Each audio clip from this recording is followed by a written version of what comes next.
Imagine por um instante que você está prestes a mergulhar em um pesadelo tão real que cada detalhe gruda na sua pele como alcatrão.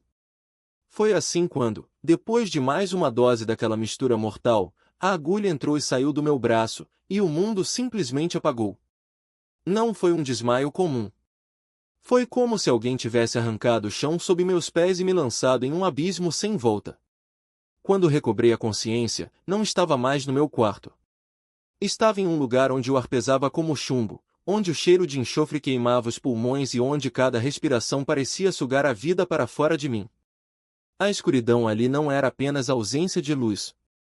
Era viva, pulsante, como se o próprio vazio tivesse dentes. E então vieram os gritos.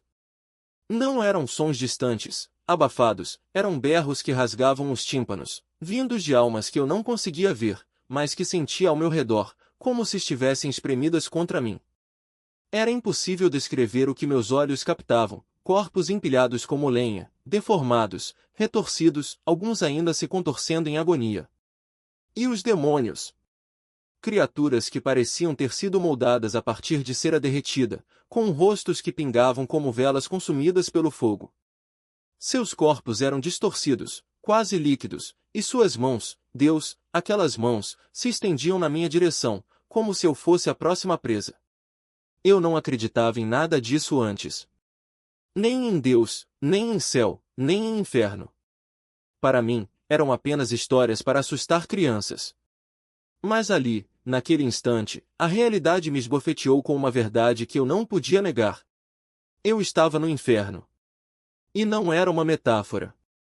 Era um lugar físico, palpável, onde cada sentido estava amplificado a níveis insuportáveis. O cheiro de carne podre e enxofre, o som dos gritos que ecoavam sem fim, o toque áspero do chão de pedra sob meu corpo, tudo me consumia, como se o próprio horror tivesse se tornado minha pele. Antes de tudo isso, minha vida era um turbilhão de excessos. Durante 35 anos, mergulhei de cabeça no submundo da música e do entretenimento. Escrevi letras, produzi shows, viajei pelos Estados Unidos e pela Europa, vivi a loucura dos anos 60 até os 90.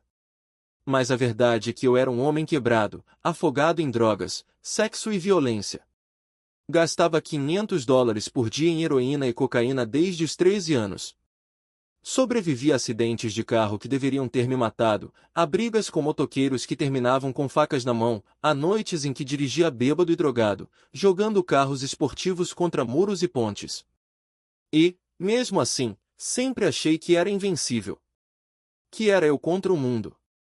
Mas por baixo daquela armadura de couro, maquiagem e atitude, eu era um covarde. Um homem inseguro, que descontava suas frustrações na mulher que amava.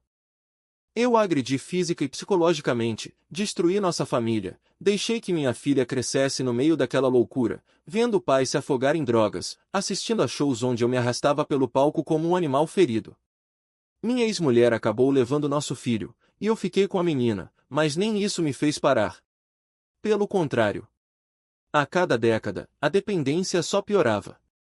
Vendia tudo o que tinha, casas, carros, barcos, guitarras que valiam uma fortuna por migalhas, só para conseguir a próxima dose. No final dos anos 90, já não me restava quase nada. Minha última casa em Pittsburgh estava sem luz, sem água, sem aquecimento, e eu, um esqueleto de 100 quilos, tremendo de frio no inverno rigoroso da cidade. Foi em março de 2000 que tudo mudou. Ou melhor, que tudo quase acabou. Era mais uma noite como outra qualquer, quando decidi misturar heroína e cocaína pela 5ª vez naquele dia. Não lembro de ter calculado a dose. Só sei que, depois de injetar, puxei a agulha e tudo escureceu. Caí para trás da cama, mas não era mais uma queda comum. Era como se o colchão tivesse se aberto e eu estivesse despencando em um poço sem fundo. Quando dei por mim, estava deitado em um chão áspero, gelado, com um ar tão denso que cada respiração era uma luta. O fedor era insuportável, uma mistura de carne queimada e algo químico, como se o próprio ar fosse veneno. Foi então que percebi, eu não estava sonhando. Não era um delírio. Eu tinha morrido. E aquele lugar era o inferno. Não o inferno das histórias, não o lugar abstrato que as pessoas mencionam sem acreditar. Era real, tangível. E eu estava preso nele. Os gritos ao redor não paravam. As sombras se moviam, sussurravam, riam. E eu, ali, sozinho, sem Deus, sem esperança, sem nada além do terror absoluto. Até que, de repente, uma luz apareceu. Não era a luz suave das histórias de quase morte. Era uma presença, algo que me envolveu e me arrancou daquele pesadelo. E então, eu voltei. Voltei para o meu corpo, para a minha casa, para a vida. Mas nada nunca mais foi igual. Porque agora eu sabia. Sabia que o inferno existe. E sabia que, por algum motivo que ainda não compreendo, fui poupado. Não por merecimento, eu não merecia nada. Mas por algo maior. Algo que, naquele momento, começou a mudar tudo. E então, diante de mim, erguiam-se pilhas de corpos. Não como em filmes, não como algo distante, era real, era palpável. Corpos amontoados, retorcidos, alguns ainda se contorcendo em agonia, outros já inertes, como se o tempo tivesse parado para eles, mas a dor continuasse. À esquerda, onde eu estivera antes, havia uma muralha de rochas escuras, ásperas, como se tivessem sido esculpidas pela própria maldade. E ali, no meio daquele caos, uma porta. Não uma porta qualquer, era o portão do inferno. Escancarado, como se alguém o tivesse arrombado de dentro para fora. E eu sabia, com uma certeza que gelava os ossos, que aquele era o lugar de onde eu tinha sido arrancado. Por quase meio quilômetro, arrastei-me pelo chão, sentindo cada lasca de dor, cada respiração queimando como fogo nos pulmões. E por anos depois, ainda ouvia os ecos daquele lugar, o som das correntes, o ranger dos portões, os gritos que nunca cessavam. Eu sabia para que serviam aquelas correntes. Para mim. Para me prender ali, para sempre.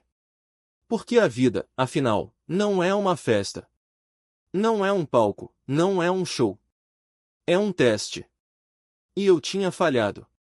Não havia música ali. Não havia risadas, nem luzes, nem aplausos. Só tortura. Tortura pura, sem fim, sem alívio. E então, eu os vi. Os demônios. Criaturas que variavam entre 4 e 8 pés de altura, deformadas, grotescas, como se tivessem sido moldadas a partir de cera derretida e carne apodrecida.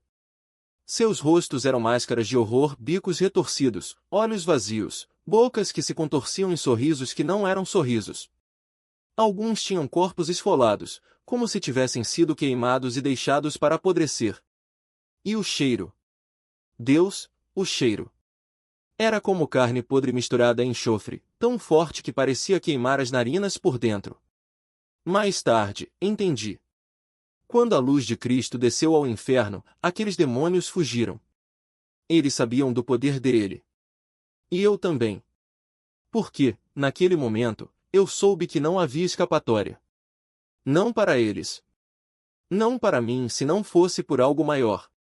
E então, ouvi as vozes. Do outro lado do portão, gritavam meu nome. Não eram vozes amigas. Eram vozes que eu conhecia, amigos, colegas, pessoas que eu achava que estavam do meu lado. Mas ali, naquele lugar, não havia lealdade. Só traição. Reconheci cada uma delas. Alguns já tinham partido antes de mim. Outros ainda estavam vivos, respirando, rindo, vivendo como se nada daquilo existisse. E havia os que eu menos esperava, os bons cristãos, os que frequentavam igrejas, os que tinham vidas aparentemente perfeitas. Eles também estavam lá. Estavam todos lá. Seus dedos, ossudos e queimados, se estendiam através das grades, tentando me agarrar. Eu senti o toque gelado daqueles que um dia confiei. E sabia que, se não fosse por aquela luz que me puxou de volta, eu estaria entre eles.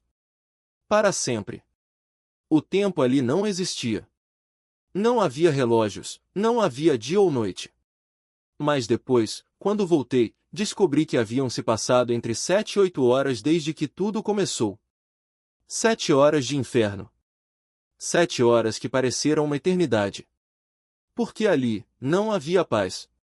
Só caos. Gritos, correntes, o som de algo se arrastando no escuro. E um medo que não tinha nome, que não podia ser descrito. Eu vi os poços. Pequenas fogueiras onde almas eram torturadas sem piedade. Demônios rindo enquanto queimavam, enquanto arrancavam, enquanto destruíam. E eu soube, com uma clareza que me partiu ao meio, que eles não estavam ali por acaso. Eles tinham escolhido. Tinham sido enganados. Pelas mentiras que contaram a si mesmos que Deus não existia, que o inferno era um mito, que a vida era só isso, prazer, poder, fama. Mas ali, não havia nada disso. Só dor.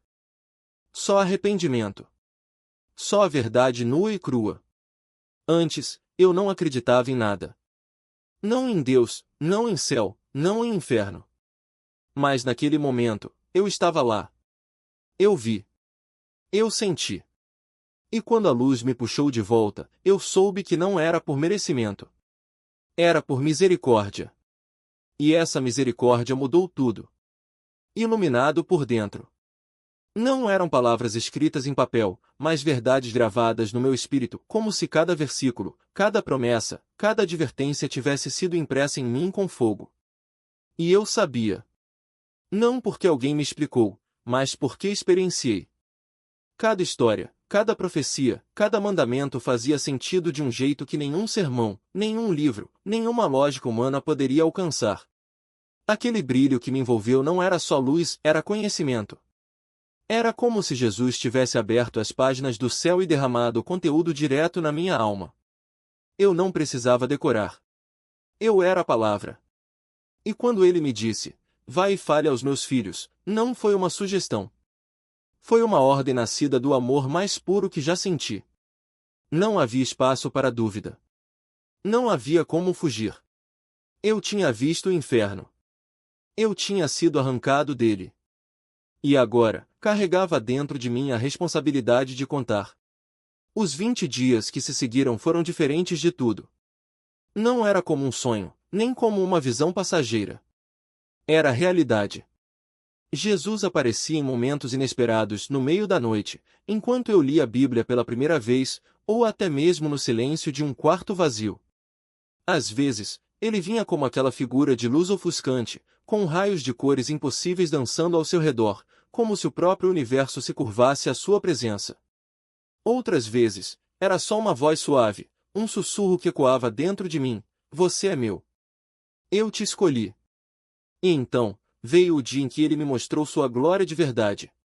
Não era mais o contorno de um homem feito de luz, era poder. Raios dourados e roxos explodiam ao seu redor, como se o céu inteiro estivesse em chamas. O ar tremia. O chão parecia se dissolver sob meus pés. Eu caí de joelhos, não por medo, mas porque não havia outra resposta possível. Senhor, eu não mereço isso, foi tudo o que consegui dizer. E ele sorriu sim, sorriu como um pai olha para um filho que finalmente entendeu. Nunca mereceu. Mas eu te amo mesmo assim. Foi nesse momento que as correntes quebraram. Não as correntes do vício, não as da violência, não as da culpa, essas já tinham caído no instante em que ele me puxou do inferno. Mas as correntes do orgulho. Aquelas que me faziam acreditar que eu era forte o suficiente para me salvar. Que eu não precisava de ninguém. Que o amor era fraqueza. Elas se partiram como vidro, e pela primeira vez na vida, eu chorei não de dor, mas de alívio. Porque eu sabia que não tinha feito nada para merecer aquilo. E era justamente por isso que era tão perfeito. Quando voltei ao meu corpo, não foi só uma ressurreição física. Foi uma transformação. As marcas das agulhas nos meus braços desapareceram. Os desejos pelas drogas sumiram. A raiva, a violência, a necessidade de provar algo para o mundo? Tudo isso se dissolveu como fumaça. E não foi um processo lento. Foi instantâneo. Porque não era eu lutando contra meus demônios, era ele os expulsando com uma palavra. As pessoas perguntam, como você teve certeza de que era real? E eu respondo, porque nada neste mundo poderia ter me mudado assim. Não foi uma decisão racional. Não foi um tratamento psicológico. Foi um encontro. Um encontro com o amor que não pede nada em troca, que não negocia, que não desiste. Um amor que desce até as profundezas do inferno só para te buscar. E agora? Agora eu sei por que estou aqui. Não é para viver uma vida comum. Não é para me esconder atrás de desculpas. É para contar a verdade, mesmo que riam de mim, mesmo que não acreditem. Porque eu estive lá. Eu vi. E se uma única pessoa puder ser salva por essa história, então cada segundo de dor, cada lágrima de arrependimento, cada momento de escuridão valeu a pena. Porque no fim das contas, não é sobre o inferno. É sobre o céu. E o céu está chamando. Homens que dormiam nas calçadas do boulevard, e lá estava ele caminhando, saltando, como se nunca tivesse sentido dor. Olhou para mim e gritou: Tim, você é um anjo ou o quê? Eu ri e disse: não, cara. Foi Jesus. Ele balançou a cabeça, incrédulo, e correu para contar a todo mundo que o pastor da rua tinha feito um milagre ali mesmo, no meio do lixo e da escuridão. E não foi só ele. Teve a noite em que uma mulher, viciada em crack, chegou até mim com os braços cheios de feridas abertas, chorando porque os médicos tinham dito que ela não tinha mais de 3 meses de vida. Eu nem sabia o que fazer, só coloquei as mãos sobre ela e pedi: Pai, se o Senhor pode limpar o inferno, limpa essa mulher agora. No mesmo instante, senti um calor subir pelos meus dedos, como se fogo vivo estivesse saindo das minhas mãos. Ela gritou, caiu no chão e começou a rir, arrancando as ataduras dos braços. Quando se levantou, a pele estava lisa, sem uma cicatriz sequer. Os olhos dela brilhavam como os de uma criança. Eu não sinto mais nada, Tim. Nada, ela disse, e saiu correndo pela rua, gritando para quem quisesse ouvir que Deus a tinha curado. Mas o mais louco não foram os milagres, foi o que aconteceu depois. Por que Deus não estava só consertando corpos? Ele estava quebrando cadeias. Aquele mesmo cara com a coluna quebrada? 2 semanas depois, eu o vi trabalhando em um estúdio de gravação, limpando equipamentos. Ele me contou que tinha largado as drogas no dia seguinte ao milagre. A mulher das feridas? Virou líder de um grupo de apoio para viciados em recuperação. E não eram casos isolados. Era uma onda. Uma onda de gente que, de repente, encontrava esperança onde só havia desespero. E sabe o que mais? Hollywood não era diferente de nenhum outro lugar. As mesmas mentiras, os mesmos demônios, só que embrulhados em fama e dinheiro. Eu entrava nos estúdios e via o vazio nos olhos dos artistas, pessoas que tinham tudo, menos paz. Então eu orava. Não com palavras bonitas, mas com autoridade. Espírito de medo, sai. Espírito de vício, sai. Jesus está aqui, e ele não divide o trono. E as coisas mudavam. Não da noite para o dia, mas de um jeito que só Deus podia explicar. Um produtor que nunca tinha pisado em uma igreja me procurou depois de uma reunião e disse: Tim, eu não sei o que você tem, mas eu quero. Um ator famoso, no meio de uma crise de ansiedade, me ligou às 3 da manhã pedindo oração. E eu orei. Não porque eu fosse especial, mas porque Deus tinha me colocado ali, um ex-drogado, um ex-rebelde, um cara que nem sabia ler a Bíblia direito, para ser prova viva de que ele usa os quebrados para consertar o mundo. E foi assim, dia após dia, noite após noite. Eu não tinha plano, não tinha estratégia. Só obediência. Quando Deus dizia vá, eu ia. Quando ele dizia fique, eu ficava. Quando ele dizia dê, eu dava mesmo que doesse. Porque no fim, não era sobre mim. Era sobre ele. Era sobre mostrar que o inferno não é o fim da história. Que a graça é maior que o pecado. Que até no lugar mais escuro, a luz de Cristo ainda brilha e ela é irresistível. Então, se você está lendo isso e acha que sua vida não tem jeito, que suas feridas são profundas demais, que seus erros são grandes demais, eu te digo, olhe para mim. Eu estive no fundo do poço. Eu vi o inferno de perto. E mesmo assim, Deus me escolheu. Não porque eu era forte, mas porque Ele é. Não porque eu merecia, mas porque Ele ama. E se ele pode usar um cara como eu para sacudir Hollywood, para curar viciados, para ressuscitar sonhos, imagine o que ele pode fazer com você. O céu está chamando. A pergunta é: você vai atender? Porque o mundo te diz que você já passou do ponto, que suas escolhas te condenaram, que não há mais volta. Mas eu vi o que você ainda não viu.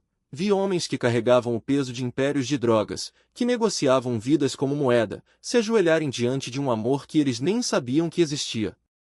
Vi um traficante que, no auge do poder, olhou nos meus olhos e disse: "Frase, Jesus está aqui, no meio dessa bagunça toda." E naquele momento, até o ar parecia diferente. Não era mágica. Era o poder de um Deus que não espera você estar limpo para te encontrar. Ele te encontra no meio da sujeira, no meio do caos, no meio da sua pior versão. E ali, onde você menos espera, ele acende uma luz que nem o inferno consegue apagar. Você acha que seus erros são grandes demais?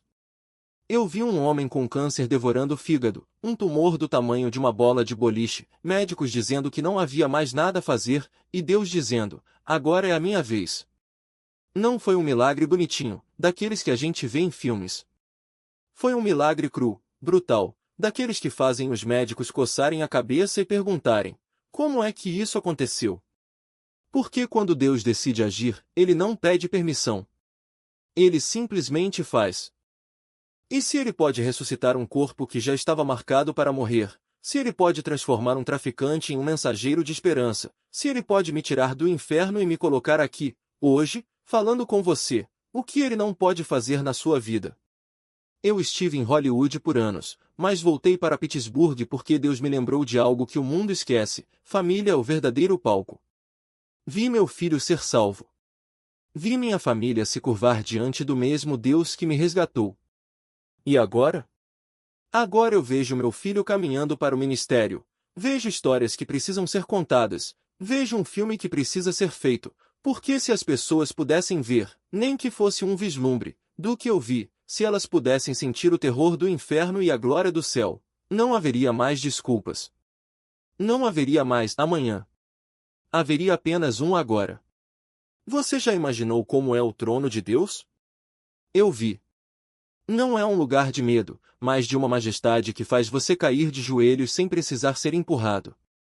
Vi as bibliotecas do céu, onde cada livro é uma vida escrita pelo próprio Deus. Vi o rio da vida, tão brilhante que faz o sol parecer uma vela.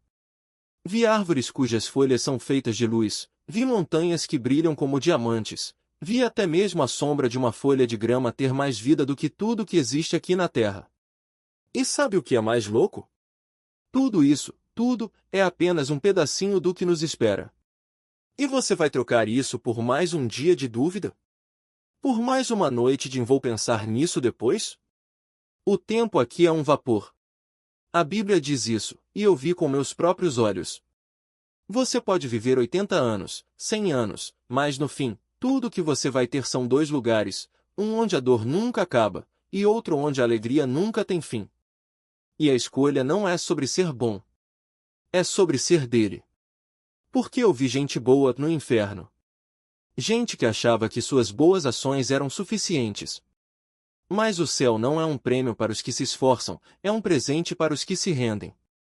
Então hoje, agora, neste exato segundo, Deus está batendo na porta do seu coração.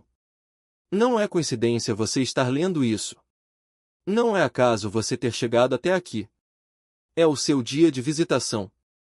E ele não vai te forçar. Mas ele está te chamando. E a pergunta que fica é: você vai abrir a porta? Porque depois do último suspiro, não haverá mais chances. Não haverá mais talvez. Haverá apenas a eternidade, e ela começa hoje. E a eternidade não espera. Ela não negocia prazos, não aceita desculpas, não dá segundas chances. Ou você a recebe agora, ou a enfrenta depois, mas ela virá. E quando vier, não será em um lugar qualquer. Será em um dos dois destinos, um banhado pela luz do amor de Deus, onde cada lágrima será enxugada, cada dor será curada, cada coração partido será restaurado, ou um lugar onde o choro e o ranger de dentes nunca terão fim, onde a ausência de Deus será a única presença constante. Então, sim, Hoje é o dia. Hoje é a hora. Não amanhã, não depois, não quando for mais conveniente. Porque a conveniência é uma armadilha do inimigo, e ele sabe que, se você adiar, talvez nunca mais tenha outra oportunidade. Deus não está pedindo perfeição, ele está pedindo rendição. Não está exigindo obras, está oferecendo graça. Não está cobrando méritos, está estendendo misericórdia. E é por isso que eu te peço, não deixe este momento passar. Não feche os olhos para a verdade que está diante de você. Não endureça o coração quando o Espírito Santo está sussurrando ao seu ouvido. Porque, no final, não serão as suas palavras que te salvarão, nem as minhas, nem as de ninguém. Será a palavra dele. E a palavra diz: quem crer e for batizado será salvo, quem, porém, não crer será condenado. Marcos 16:16. Não há meio termo. Não há zona cinzenta. Há apenas fé ou incredulidade. Há apenas aceitação ou rejeição. Então, se você sente esse chamado agora, se algo dentro de você está clamando por mudança, se o peso dos seus pecados está te sufocando e a esperança de algo maior está te puxando para cima, não lute contra isso. Abra a porta. Diga sim. Entregue-se. Porque Deus não está te oferecendo uma religião, Ele está te oferecendo um relacionamento. Não está te dando um fardo, está te dando liberdade. Não está te condenando, está te resgatando. E quando você fizer isso, quando, de joelhos, com o coração aberto, disser: Senhor, eu preciso de ti, algo extraordinário acontecerá. Você não será mais o mesmo. A culpa será lavada. A vergonha será apagada. A paz que excede todo entendimento inundará a sua alma. E você saberá, no mais profundo do seu ser, que não está mais sozinho. Que aquele que criou os céus e a terra, que sustenta todas as coisas pela palavra do seu poder, escolheu você. Escolheu te amar. Escolheu te perdoar. Escolheu te chamar de filho, de filha. Então, Pai, nós te agradecemos neste momento. Agradecemos por cada vida que está sendo tocada agora, por cada coração que está se abrindo, por cada alma que está sendo resgatada. Senhor, nós te pedimos, não deixe que ninguém saia daqui sem ter encontrado a Ti. Que a Tua presença invada cada casa, cada coração, cada mente. Que a Tua graça seja derramada como um rio sobre aqueles que estão sedentos. Que a Tua misericórdia cubra aqueles que estão quebrantados. E que, a partir de hoje, cada um que disse sim a Ti seja um farol de luz neste mundo de trevas. Dá-nos, Senhor, ousadia para proclamar o Teu nome. Dá-nos compaixão para amar como Tu amas. Dá-nos poder para testemunhar da Tua glória. E que, através de nós, milhões sejam alcançados. Que as cadeias sejam quebradas. Que os doentes sejam curados. Que os perdidos sejam encontrados. Porque o Teu reino não é de palavras, mas de poder. E o Teu poder não tem limites. Então, hoje, neste exato momento, nós declaramos: que a Tua vontade seja feita na terra como é no céu. Que o Teu nome seja exaltado. Que o Teu amor seja conhecido. E que, acima de tudo, vidas sejam transformadas para a Tua glória. Em nome de Jesus, o nome que está acima de todo nome, nós oramos. Amém.